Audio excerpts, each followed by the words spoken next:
nuestra reflexión pastoral, el mensaje que el Señor ha puesto en nuestros corazones, hoy también va a partir de un texto en el libro de Apocalipsis, en el capítulo 19, los versos del 5 al 8. Vamos a terminarlo ahí en el 8.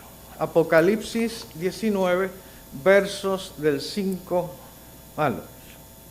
Y salió del trono una voz que decía: alabad a nuestro Dios, todos sus siervos y los que le teméis, así pequeños como grandes. Y oí como la voz de una gran multitud, como el estruendo de muchas aguas, y como la voz de grandes truenos que decía: aleluya, porque el Señor nuestro Dios Todopoderoso reina. Gocémonos y alegrémonos y démosle gloria, porque han llegado las bodas del Cordero, y su esposa se ha preparado.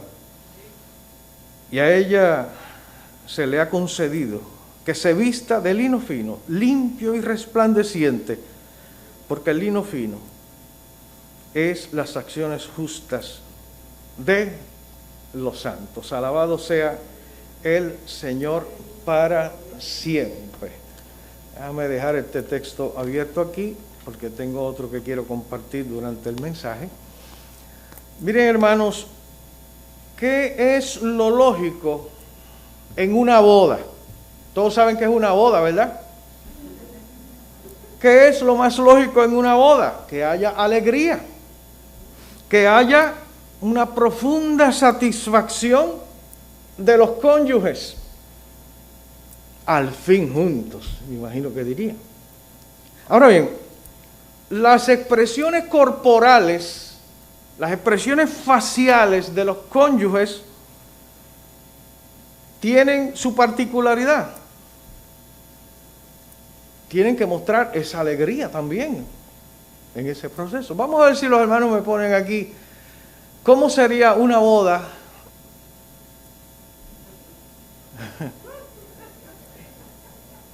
donde es todo lo contrario. Ese de la primera esquina acá, del lado izquierdo, ese podría estar diciendo: ¿será cierto lo que estoy haciendo? El otro que se pone la mano en la boca dice: ay, Dios mío, en que yo me he metido. Hay uno que muestra cierta tristeza y como cierto arrepentimiento, y el otro abre los ojos: ay, papá. El otro que tiene la nariz larga dice: ay, Dios mío, yo no puedo mentir. Cuando me pregunten si la amarás para siempre, si será fiel mientras los dos vivan. El otro quizás representa a alguien que está molesto porque no quería participar de esa boda. ¿Ah? Y el otro,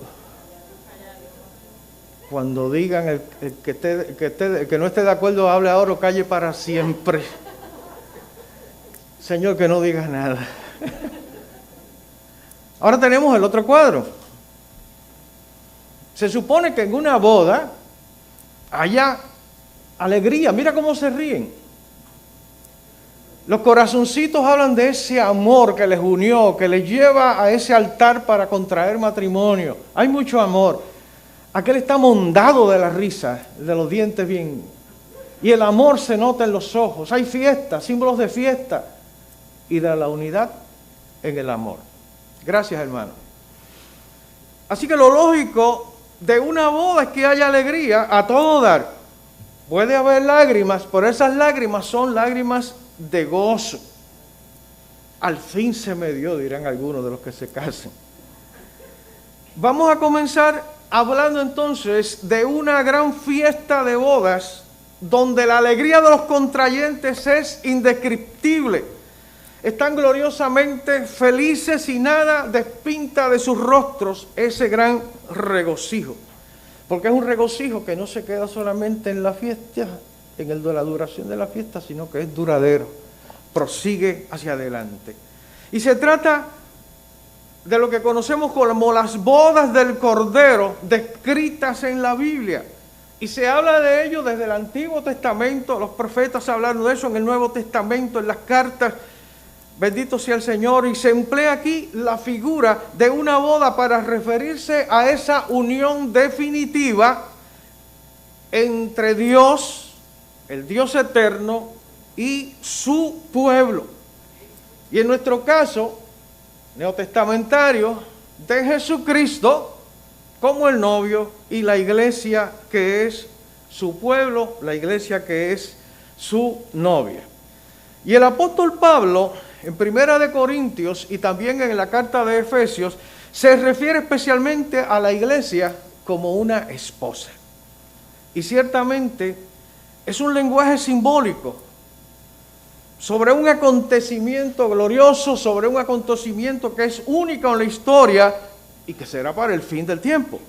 Y ese acontecimiento nupcial es precedido por una victoria contundente del Cordero de Dios sobre las fuerzas del mal, representada por lo que le llaman simbólicamente también Babilonia, porque Babilonia ya estaba en el pasado, está en el pasado, y se refería en ese momento dado cuando el vidente Juan, el que escribió el Apocalipsis, estaba bajo el imperio, la bota del imperio romano, con todas las cosas terribles que ese imperio hacía contra el pueblo de Dios. Se refería a Roma, se refería a ese concubinato que tenía Roma con las naciones del mundo y con muchas otras cosas de la maldad. Y Juan proclamó esa victoria final y la consumación del eterno propósito y salvador de nuestro Dios. El Señor Jesucristo entonces reinará por los siglos de los siglos. Esa es nuestra confesión también, parte de nuestra confesión de fe, de que Jesucristo volverá otra vez por su pueblo, por su iglesia. Hermanos y hermanas, esto ocurrirá, estas bodas, obviamente cuando Jesús regrese, cuando el Señor regrese. Y estas bodas, repetimos, están repletas de gozo y de alegría. Y Juan escucha de nuevo la voz de una gran multitud que alababa a Dios de una manera estruendosa, porque el reinado del Señor estaba manifestándose a través de aquella experiencia nupcial.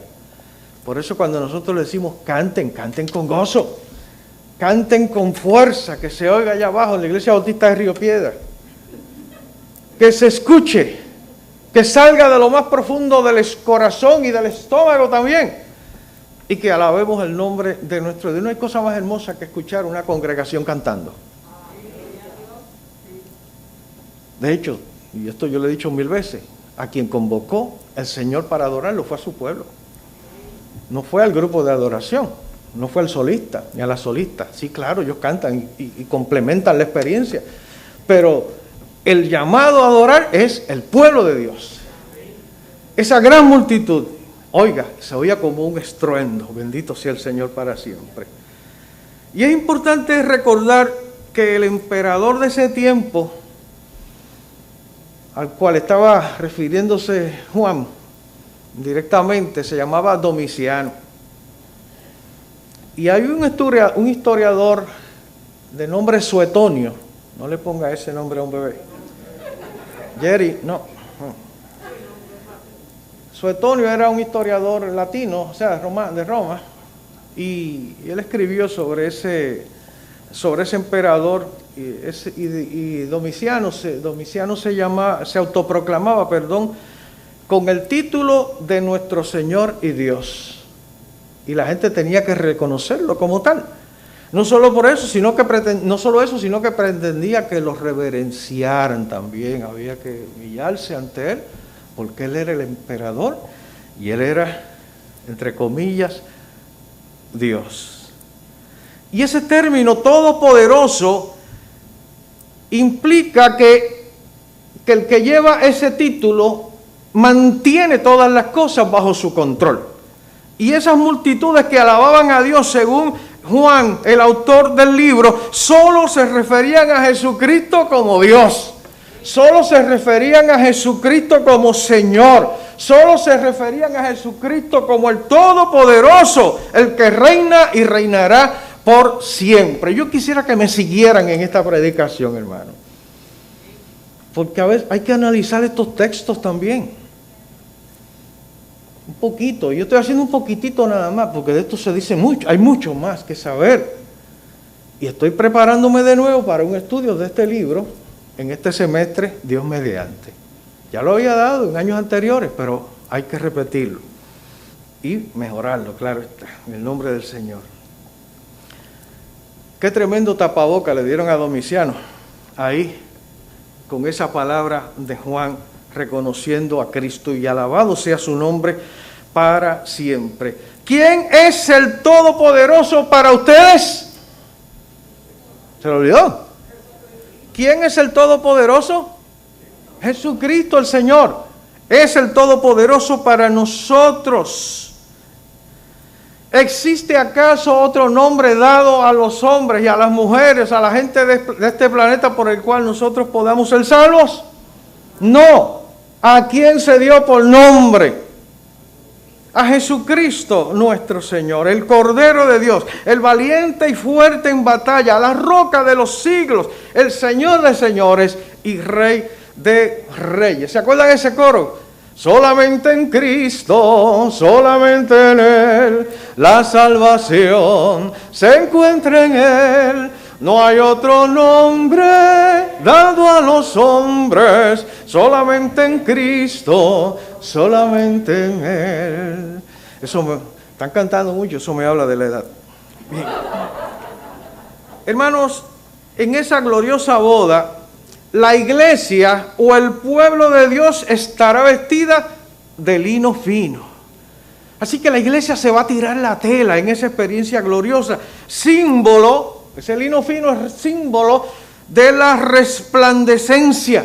Es símbolo de limpieza, es símbolo de pureza, es símbolo también de la vida y las acciones justas de los creyentes. Bendito sea el Señor. Amados, y contrario a las vestiduras color púrpura y escarlata que representa aquí a Roma y a su maléfico imperio, que también lo relacionan o simboliza a la antigua Babilonia, recuérdense del exilio. También es importante decir que ese banquete de bodas no es solo comida, que ese banquete de bodas es sobre todo comunión entre los participantes. Es un tiempo para estar compartiendo con el otro, con la otra. Apocalipsis es precisamente una gran celebración victoriosa de Dios y su pueblo. Y en el clímax del libro tenemos una gran celebración. Y la bestia y su sistema malvado, opresivo, ha sido destruido, ha sido derrotado. Entonces podemos celebrar con regocijo que el libro de Apocalipsis nos presenta esa guerra entre Jesucristo y sus huestes, y las huestes del enemigo, y Jesucristo es el vencedor. Por lo tanto, es un libro de esperanza, un libro que nos debe llenar de gozo y no de miedo. Lo que ocurre es que su lenguaje es altamente simbólico. Todo tiene un significado. En los estudios bíblicos los vamos a tocar más de cerca. Amados hermanos y hermanas, regocíjate y canta, oh moradora de Sión, porque grande es en medio de ti el Santo de Israel. Y está muy buena la celebración, y lo vamos a seguir haciendo en la Cena del Señor próximamente, porque la Cena del Señor es un anticipo a esa gran cena. De modo que hay que darle el valor que merece este acto tan sencillito como esta cena. Porque es un anticipo. Pero lo que va a ocurrir allá es indescriptible. Juan nos da un adelantito.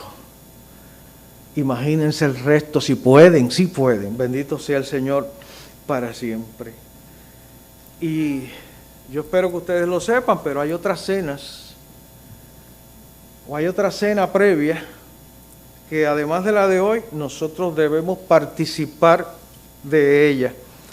Miren, hay un texto bien curioso y muy impresionante, con una connotación simbólica también, connotación simbólica gastronómica. Está en Ezequiel capítulo 3. Y voy a leer del 1 al 4.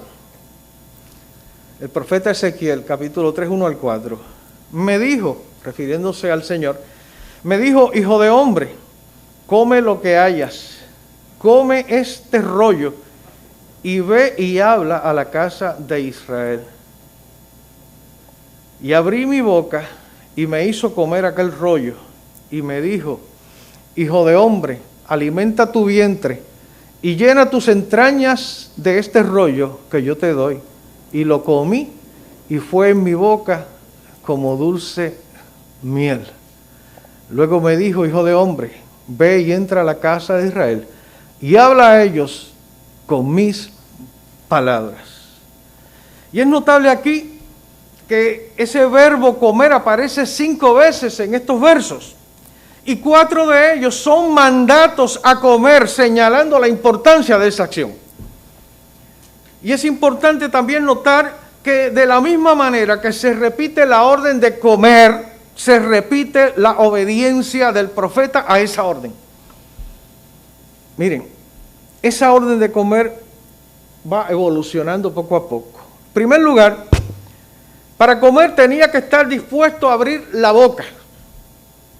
Cuando el Señor dijo que comiera, obviamente abrió su boca y aceptar el mensaje que estaba recibiendo.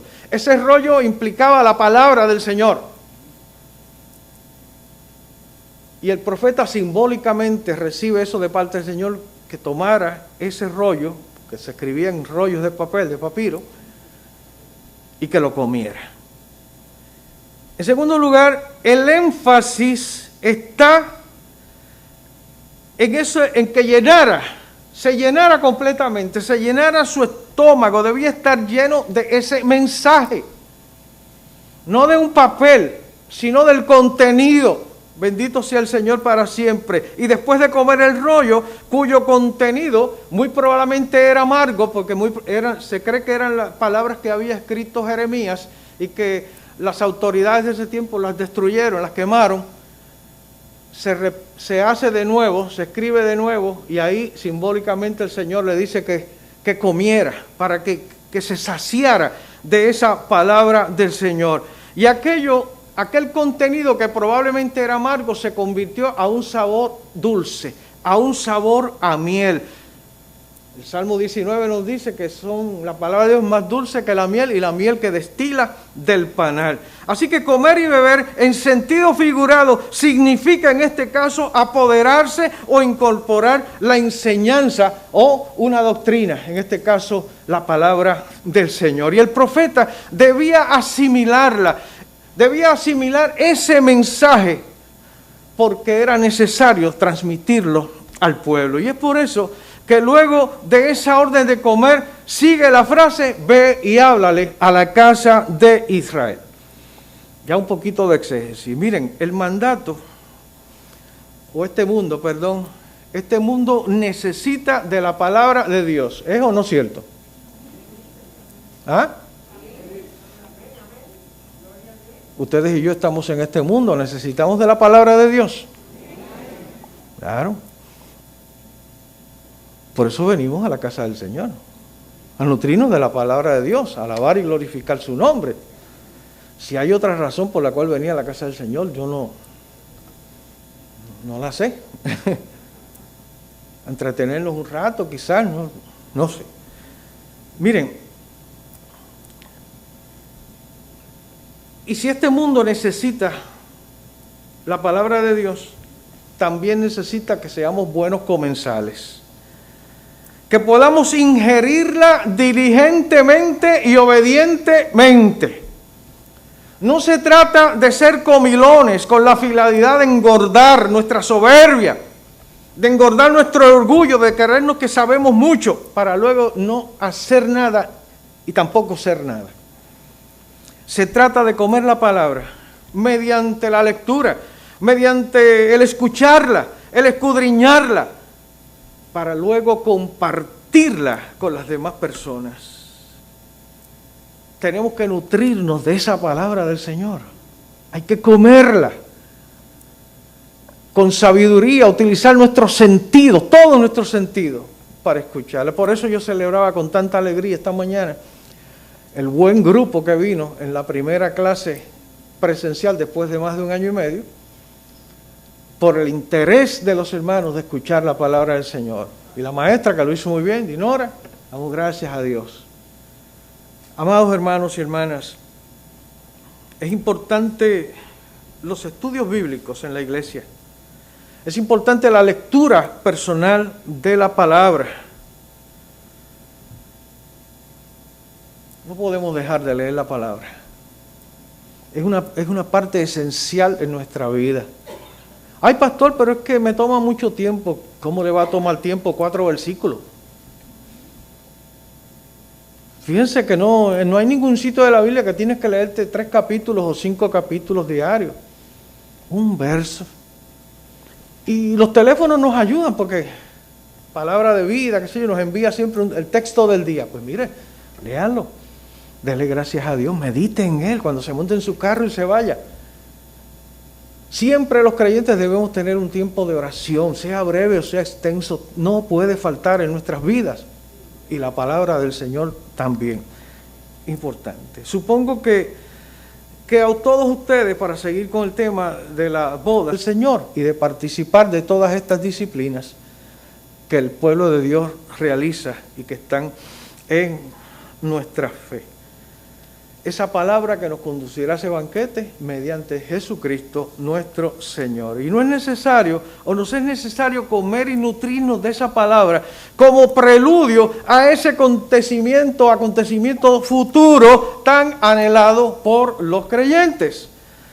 Y hay que comer, repito, de manera consistente, pero acompañado del ejercicio que nos da un balance, una nutrición que a la vez nos da vitalidad.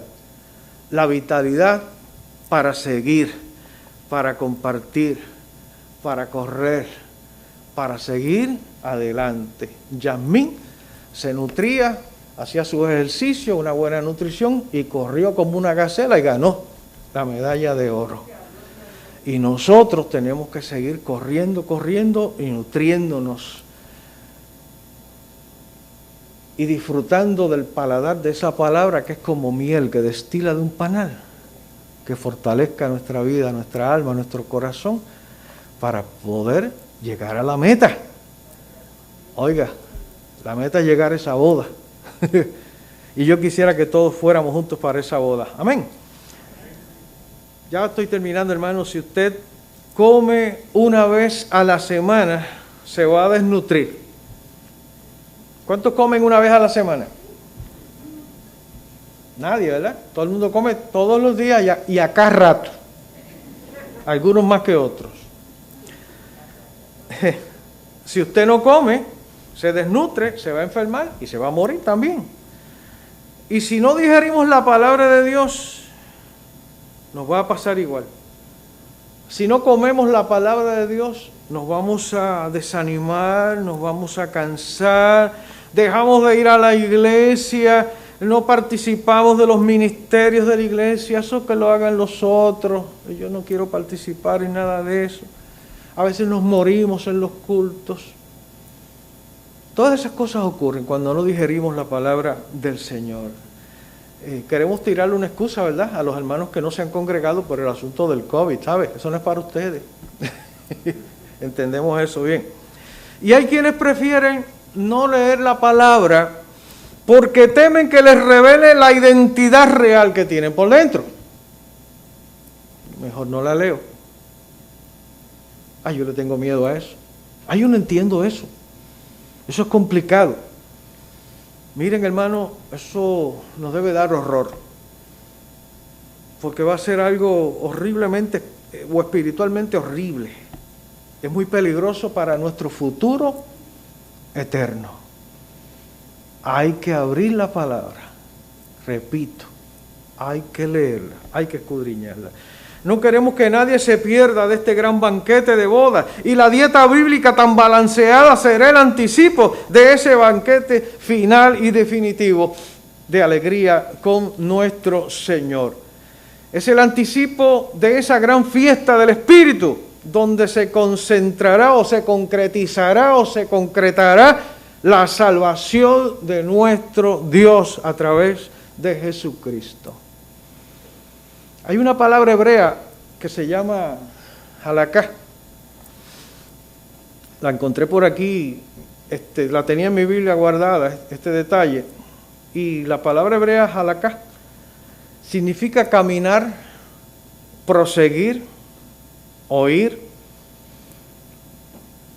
Y en ese sentido, la esperanza que tenemos en Jesús nos hace caminar, nos hace proseguir y nos ayuda a guardar lo que hemos aprendido de su palabra. Y ese es nuestro norte, proseguir. Proseguir porque nos espera una gran fiesta. Y esa comida de la palabra nos limpia, nos higieniza el alma, nos conduce al futuro y nos acompaña al futuro, pues es una palabra eterna. ¿Cuántos se animan a ir a la fiesta? Amén. Vamos a hacerlo empezando con la cena del Señor hoy.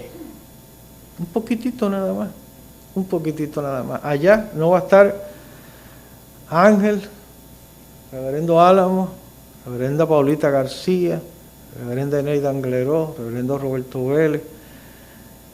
No vamos a ver ninguno de nosotros allí, porque el anfitrión será Jesucristo el Señor. Y lo veremos cara a cara. Amén. Que Dios les bendiga, que Dios les guarde.